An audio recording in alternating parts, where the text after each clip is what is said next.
Hello, geographers. Today, I want to talk through a case study which comes under Resource Reliance in OCR B Geography for Enquiring Minds. It looks at a bottom-up approach to food security with a focus on Tanzania, and the case study is Goat Aid.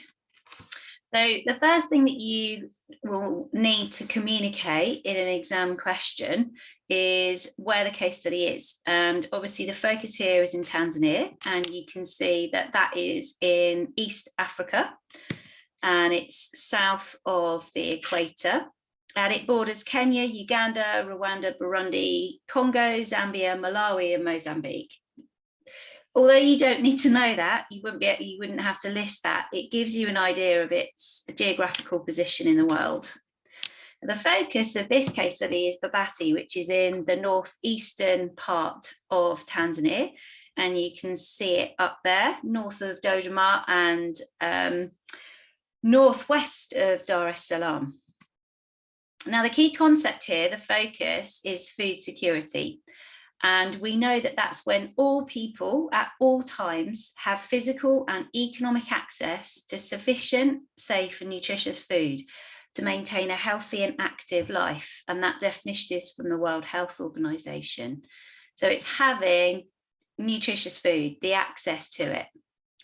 So in relation to this case study, basically, what is an introduction to it? What's the case study all about? So between 1999 and 2006, a UK-based charity, Farm Africa, ran a goat aid programme. And the aim of that was to improve household nutrition and income for villagers. So they worked in partnership with Babati, the villagers of Babati in that region, to improve nutrition and income. So they gave them, or they sold them at a good price, Toggenburg goats, and they were imported at a cost of $400 each. And they were chosen because they produce up to 3 litres of milk a day. And the villagers were trained in how to keep and care for the goats, including basic vet training. So it was only basic. If they needed any other care and attention from a vet, they had to obviously pay for that.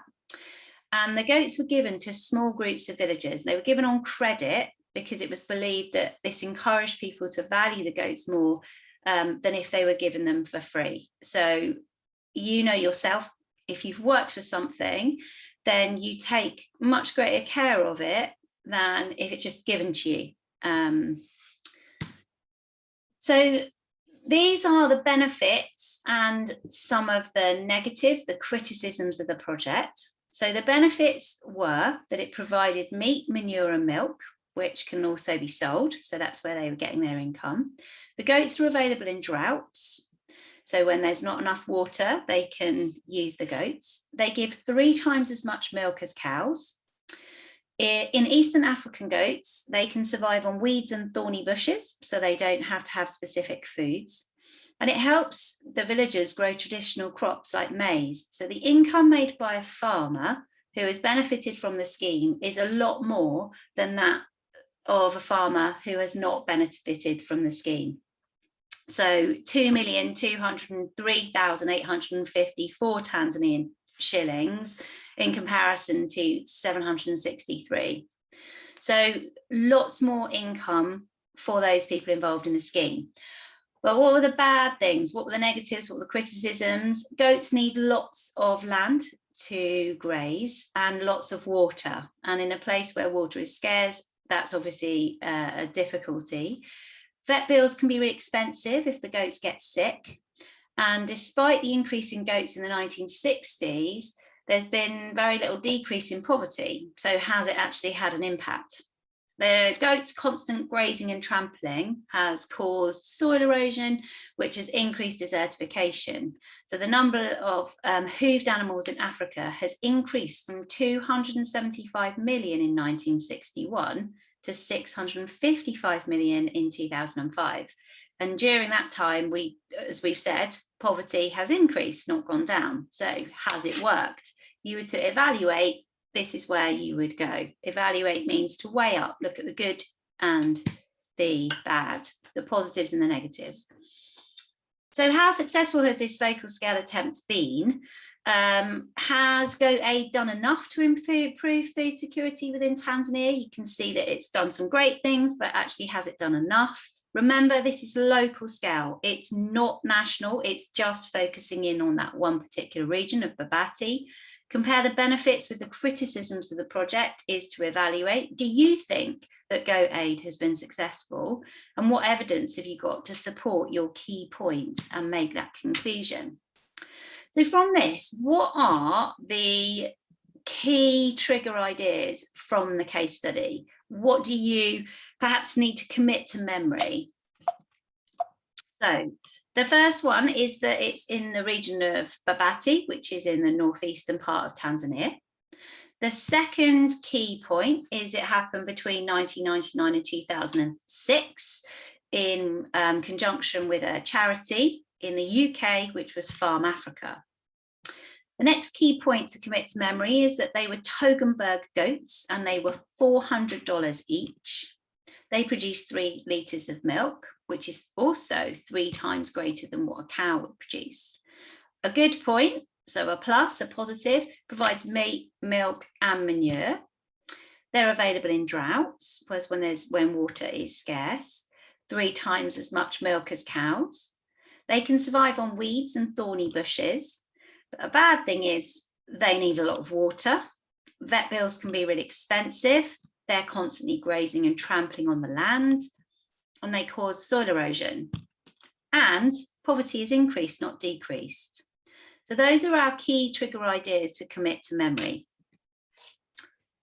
Now, you know that learning is successful. Now that you know where your local case study is Tanzania, Babati, Northeast. Who's involved? UK, Farm Africa, Tanzanian villages of Babati. And you understand how this scheme works, how they sent the Toggenburgs out to them, $400, and they made them pay for them. They were on credit. And that you know the good, the positives, and also the criticisms of that project, so you can then evaluate how sustainable it is in that particular region. So this would be an example question. I think this is from 2018. For a country you have studied, Tanzania, explain how food security is achieved by one method at a local scale. To practice this from what you've just learned, pause the video and have a go at that. Notice that it's 6 marks. Bug the question. So box the command word, explain, underline the key geographical words. Food security, 1, that's a key word. Method, local. And then go back over. For a country you've studied, explain how food security is achieved by one method at a local scale. Pause the video. So now you've come back, you can mark your work using the case study mark scheme for this question. Now you know it's 6 marks, and just look at the level 3 because that's where we're aiming for. You're looking here at AO1 and AO2. AO1 is knowledge and AO2 is understanding. So thorough knowledge, we know it all, we've got those key facts of understanding how food security has been achieved through this method. Thorough understanding, so it's evaluating that with well-developed ideas. So this is what a really great answer would look like. Let's move me up out of the way. For a country you've studied, describe the key features and attempt to achieve one food security at a local scale, one method of food security. So here's the answer, a possible answer. You decide whether it's any good or not. In Babati district in northeast Tanzania, Goat Aid, a bottom-up aid project, has been used to improve food security for villagers. 1 mark. Food security is a measure of how many people have regular access to sufficient, safe and nutritious food supplies to maintain healthy, active lives. 2 marks. Farm Africa have provided Togenberg's goats for villagers. The goats provide up to 3 litres of milk daily, which can also be turned into other dairy products and sold, benefiting the farmer financially, another 2 marks, and improving access to safe, affordable, nutritious food supplies locally. Farmers can then afford to improve their farms and send their children to school. All of that together would give you 6 marks. Remembering you're just explaining, not describing, apologies, the key features of an attempt of one method of food security at a local scale. This would cover all of those marks.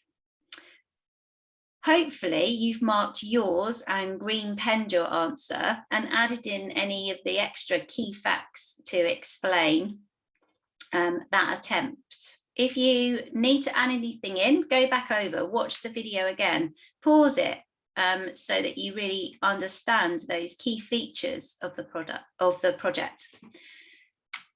Thanks for watching.